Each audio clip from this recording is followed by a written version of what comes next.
attacks na magic defense and also physical defense, pwede niyang i-tank yung damage mismo ng Kagura and also yung burst potential ng Matilda. And also yung I'm offended, nakita natin kanina, kaso hindi nga lang nanalo, hindi nga lang na-pull off. Yung isang offended lang, ang ganda agad na pwedeng, ang daming possibilities na combo na pwedeng ilagay doon ng para sa teamwork. At isa rin magandang pang-clear ng waves, going for a tank or rather a fighter role para dito sa Ruby. So ngayon, TDC, kung titignan natin, medyo mas magiging madali para sa side ng work ngayon, most specifically for the Claude. This is, wala ngayong Jawhead dito, ang side ng Arkangel. That only means yung purple buff na negate kanina and even the time in terms of farming dito ni Chu, hindi mangyayari yun ngayon kasi makakasabay sila doon. And now, this is gonna be a slow pace para sa side ng Arkangel. Pero what do you think about the draft dito, TDC, as we are having a technical force as of the moment? Para sa'yo ba? Sinong tingin mong mas convincing sa'yo ang draft? Ako, para sa akin, mas convincing sa akin ang draft ng AA. The reason why is, again, this is a double assassin. Nag-work yung double assassin kanina ng early game against work. At yung naging problema ng taga nila is yung Alice, which they have removed. Tingin ko, merong pang-delay dito ang work with the Ruby. Again, with a lot of life steal for a fighter emblem or for a fighter role. Kaso, ang nagbago sa akin doon yung Kagura. Kagura, pwede agad siyang, kaya niyang kontrolin yung backlines easily using the same umbrella. At kapag nagkaroon siya ng isang necklace of Durance, mawawala agad yung sustainability na kayang ibigay ng Ruby. And also the rest of the crew, since meron pang Jawhead, lahat ng shield kaya niyang itanggalin. So, for this game, I will go with AA for this one. Mas gusto ko yung draft nila. Definitely. What's gonna be that? Ano nga palang tank ng Arkangel that time? Kung hindi Jawhead, let's go ahead and check here. It's gonna be... hindi siya wala tayong technical intact. Kasi kanina inisip ko, yung Cho nga ba yung tank doon? That's the reason why I asked. At hindi ganoon ang mangyari. It's all about damage para dito sa side ng Arkangel. Nako, tingnan natin. Ikaw, Rob, ano sa tingin mo? 2-0 ba o Game 3? As much as I actually in terms of my prediction, I go for Arkangel. Pero I might say dito, TDZ work as para sa akin ang mas maganda ang draft dito sa game number 2.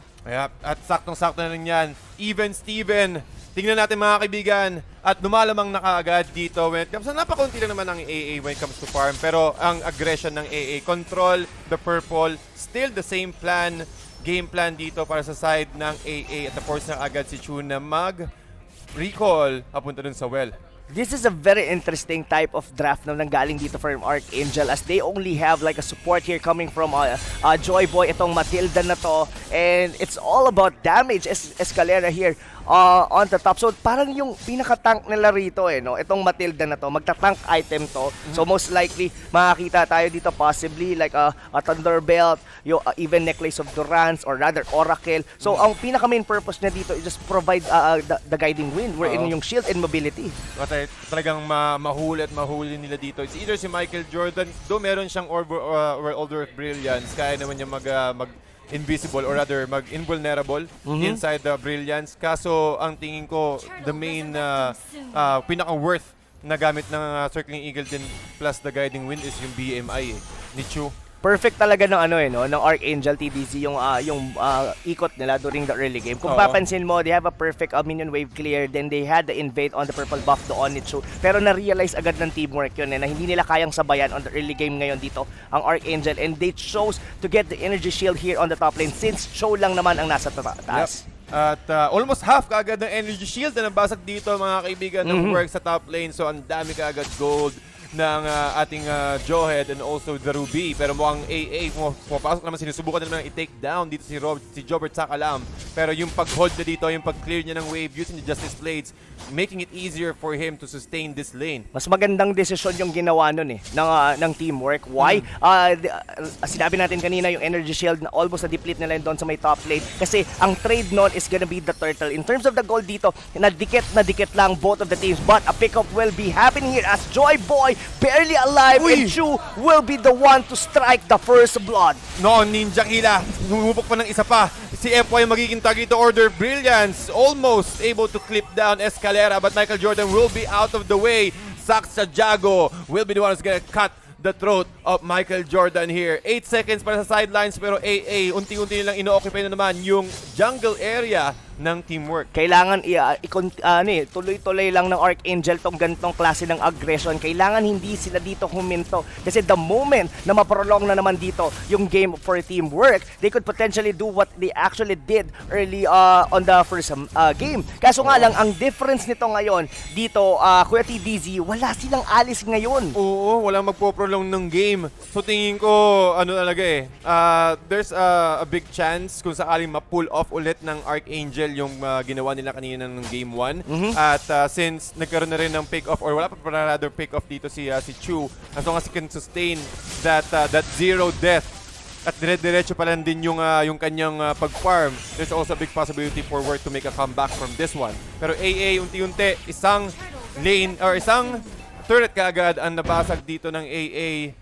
At mas madali nila matitake o masisecure yung turtle since nagpunta rin sa top lane yung respawn. Wow! Objective after objective dito ang name of the game for Arkangel as they secured once again the second turtle of the game. And now, slowly, yung pace ng laro, it's all about Arkangel doing all the plays dito, Kuya TDZ. Pero kasi, ito ngayon ang difference from the lineup that they had. They had these two heroes na alam natin na in nature, split pusher din eh. Nandito yung Cho, nandito rin yung Benedetta, and all we know, nagka-cut yan ng lanes katulad ng ginagawa ngayon doon sa ibaba ni Fall. Nako, at tatlong miyembro dito kasama si Fall at si Saxo Jago ang sinusubukang i-control yung bottom lane. At sabi natin kanina, kahit si Saxo Jago tol, yung normal attack niya masakit pa rin yan eh. Kumbaga, mas madali siya makakakuha ng turret kill. And with that, hayaan na nila na ang Cannon Wave ang mag-take down doon sa bottom lane with the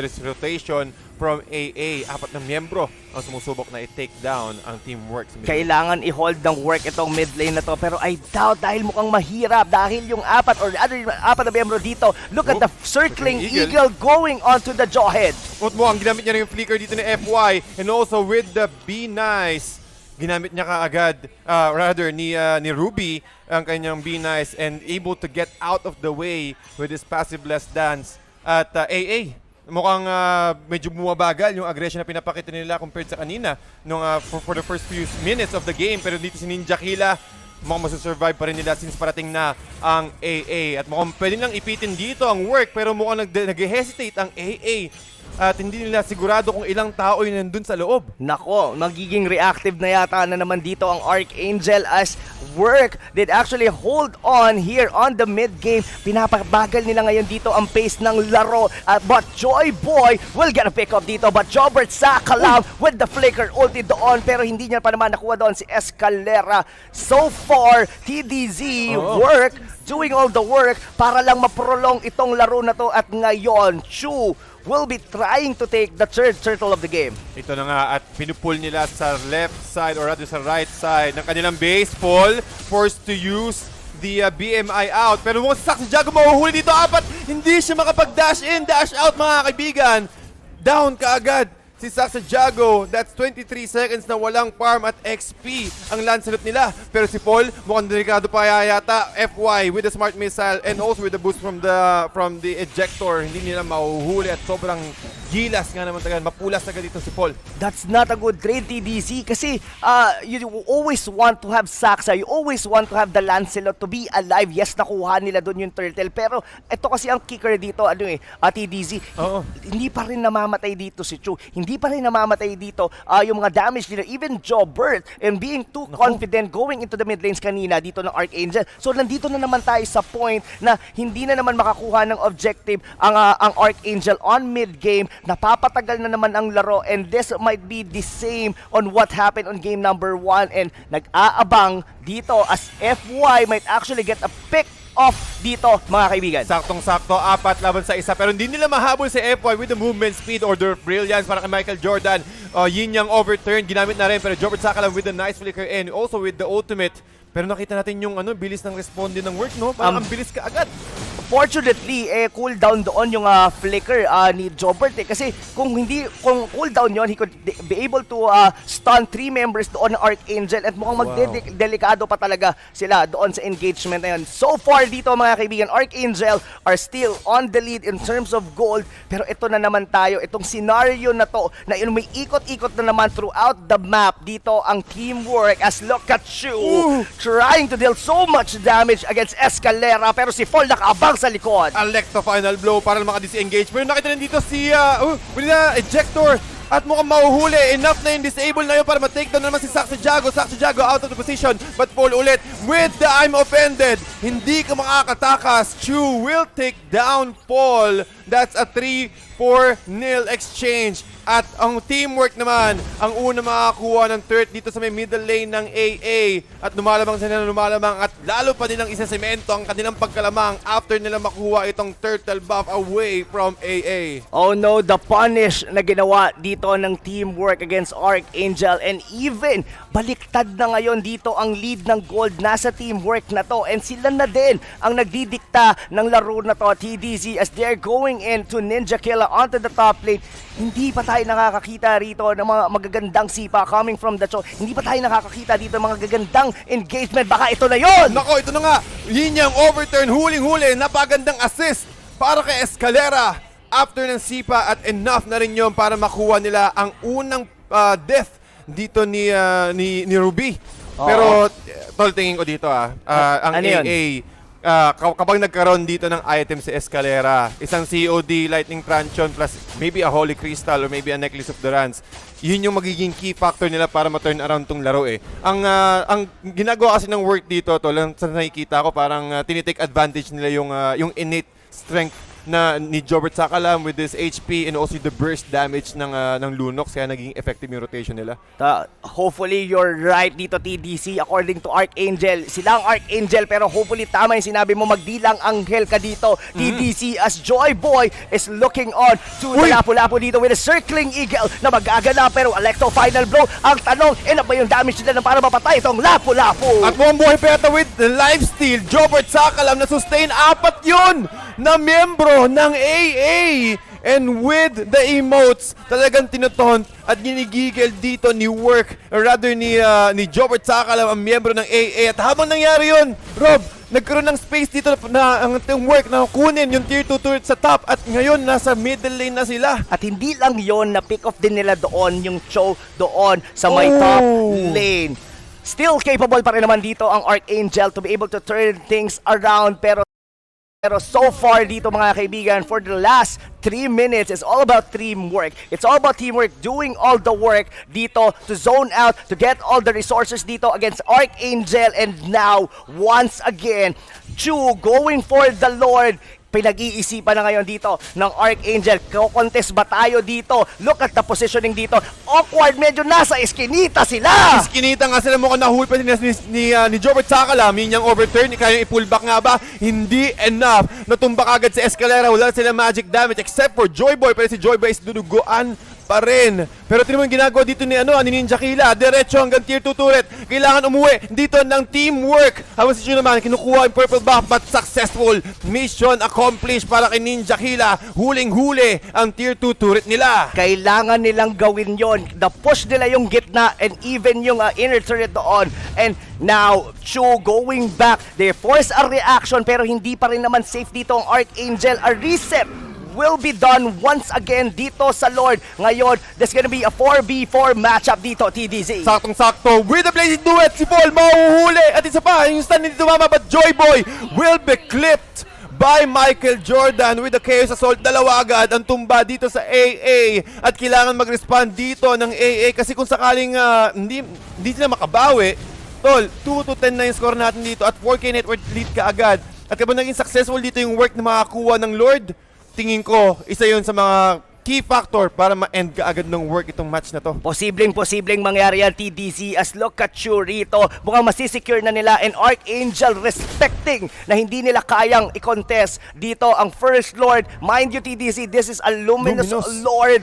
And looking at the damage ngayon dito ng Arkangel, they are struggling. They are actually way past their power spikes dito. Their winning condition, nandyan pa rin naman, pero hindi enough yung damage dito ni Saxa. Hindi enough yung damage dito ni Fall, as they might actually fall dahil itong Lord na to might actually the nail in the coffin dito ng Arkangel. Their chances para mag-force ng Game 3. Oh my, si Jobert Sakalam. Talagang hinahatak niya yung apat habang yung side naman or top side naman ng work ay nag-aabang na rin. Split push, 3-lane push ang ginagawa dito ng work habang hinihintay nila na dumating dito yung Lord. Pero look at this, talagang hindi nila tinake down yung creep wave sa middle lane para patagalin lalo para i-delay lalo yung pag-push dito ng Lord. Napakagandang usage dito, control with the Lord as well. Pero nung saktong-sakto dito, Paul, mukhang maiiwan siya at 5 miyembro dito ng teamwork ang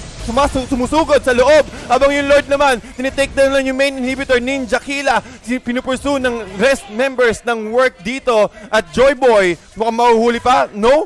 Mukhang mahuhuli pa nga yata. Saxa Jago secure sa kill dito sa may Ruby, but the ejector will be used dito mga kaibigan. Onto the Benedetta, but the Electro final blow makakatakas pa sa lid dito. Will Arkangel pursue dito against teamwork? That's gonna be a good question, TDZ. But they are holding on. They are holding on their dreams here for the regular season dito ng MPL as Arkangel. Pero dito, pasok na naman dito si FY with Unstoppable Force. Circling Eagle magagaling dito kay Joyboy. Pero sino ang ngayon ang gagawing toy? Dahil dito, Escalera dito ang mawawala. Ang ganda ng ginawa ng teamwork doon.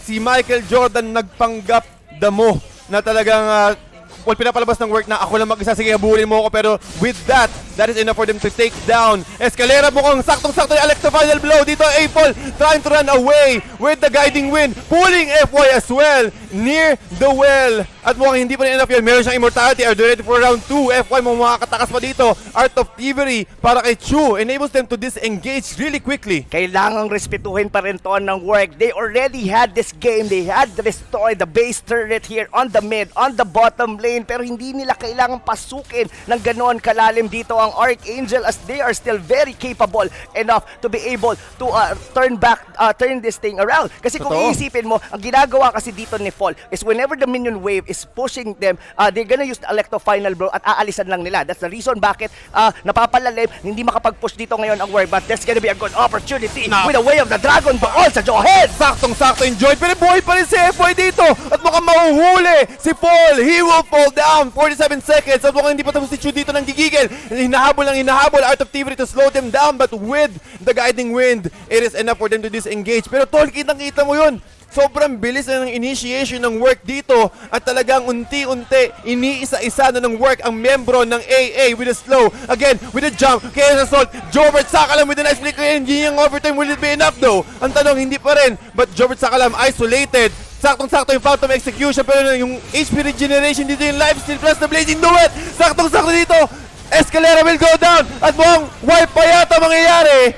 Teamwork will secure and will will be the first MPL qualified team na sasama sa ating regular season. Congratulations, teamwork! Doing all the work in making their dream work dito against Arkangel. Arkangel once again na-hold na naman yung kanilang chance to be able to turn things around and join pero hindi pa naman sila out dito. Hindi pa tapos to para sa ating mga anghel dahil they will be fighting once more onto our final series of the day. They will be going against kung sino ang mananalo sa LPE at Aether main. Man, ibang klase.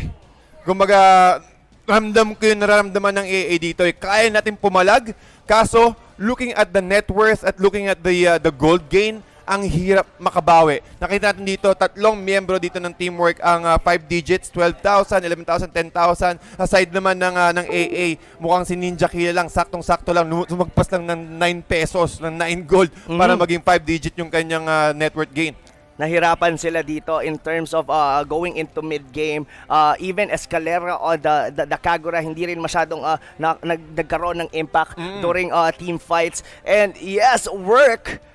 Yes, definitely doing all the work. Look at the score. This is 17-3. The Man. Ruby pick actually work wonders para dito sa side ng teamwork. And let alone ang ang ganda rin ng decision making nila during doon sa pagsubok na pagbasag doon ni Ninja Killa on the mid lane. Binigay nila doon yung Ruby, pero tingin ko mas marami pang sasabihin sa atin ang ating resident analyst na si Midnight. Actually, Rob, speechless ako eh. Oh my goodness. Welcome to MPL Teamwork. Once again, my name is Midnight, your analyst for today. And gusto ko lang sabihin, stats don't lie. Chu, for the entirety of MPL qualifiers, never died on Claude. Literal, 0 deaths. Actually, meron din lang siyang 1 death on the 2 deaths on the Hayabusa and the Lancelot, each 1 each respectively. Pero yung Claude niya, guys, 100% win rate and never namatay. And ngayon, ipapasok niya yung teamwork with on the back of his Claude, no? 100% win rate. My goodness. Kailangan natin i-review at i-breakdown yung game na yon. Now, let's look at the items here for this game. Importante, yung last item actually na binuo ni Claude. That might have made or break the game. Pero honestly, at that point, medyo ano na sila, medyo confident na sila. Gusto ko lang point out, yung item ni Claude dito, no? Breastplate armor, last item, hindi immortality. Why? He just needs movement speed against these heroes, Kagura, Cho, Matilda, Benedetta, and Lancelot. Dito mo makikita na alam ni Chu kung ano yung mga kailangan niyang gawin, ano yung mga kailangan niyang bilhin, paano niya lalaroin yung game. And again, guys, the mechanical prowess of this player, hindi siya namamatay. Napaka-perfect lagi ng usage ng kanyang BMI. Now, looking at the other players on the side of teamwork, their items, look at the Lapu-Lapu. Bloodless Axe, Blade of Despair, Queen's Wings, and Rose Gold Meteor. Bakit ito yung binili niya? The damage output from Arkangel comes in bursts, no? Yung nukes ng Archangels. There's no damage to sustain. Either they hit or they don't. So, si Lapu-Lapu dito, if they get the catch on the Jawhead or on the Ruby, ang kailangan nila na mangyari dito is maubos yung Arkangel. That's the ideology behind Work's itemization. And yun yung nangyari. Arkangel, they only got 3 kills. That's that's the result of the itemization of Teamwork. Dagdag nyo pa dyan. Look at the items of the Lunox and the Ruby. Puro damage output. Even though yung Winter Transition kay Clock of Destiny, medyo sustain yan. Pero in theory, these are damage items. Tagdag mo na yung Holy Crystal, si Ruby dito after Hasklo, Endless Battle, Queen Swings. Meron siyang Oracle dito. Never did go for another tanky item aside from the Queen Swings. Now, let's look at the highlights here on the side of Teamwork. Arkangel, meron lang silang 3 kills. So majority of these highlights will come from Teamwork. First Blood was drawn by the Claude, but honestly, Arkangel was still on a good footing. They were able to control the early game so much to the point na level 7 si Saksa, level 5 pa lang si Chu. Now, we're already proceeding towards the last few kills na makukuha ng Arkangel. But look at the playstyle. Look at the playstyle of Teamwork, guys. They're always grouped up. This is really important. Again, if you try to analyze how the lineup of Arkangel works, they specialize on picking off heroes. The Cho, Benedetta, Matilda. There's no huge team fight here aside from the Kagura. And the Kagura comes towards the late game pa. Hindi ganun kalakas yung damage output ni Kagura sa early game. Although meron silang control, you are against a Ruby, a Johen, and a Lapu-Lapu. So hindi talaga enough yung teamfight presence pa ng Arkangel. They need more on these heroes, especially the Lancelot and the Cho. Nung dumating na yung point na nakuha na nila yung mga items, there's already an 8-kill lead on the side of Teamwork and a 9,000 gold lead on the side of Teamwork. And again, Chu, hindi siya mahuli pa rin talaga ng Arkangel. And on the last few minutes of the game, bumili pa siya ng breastplate armor just to make sure na if ever man ma-close ng gap, ma-close ng Arkangel yung gap against the Claude, no? He still has the movement speed. And that's what really made the game easier for Teamwork. And right now,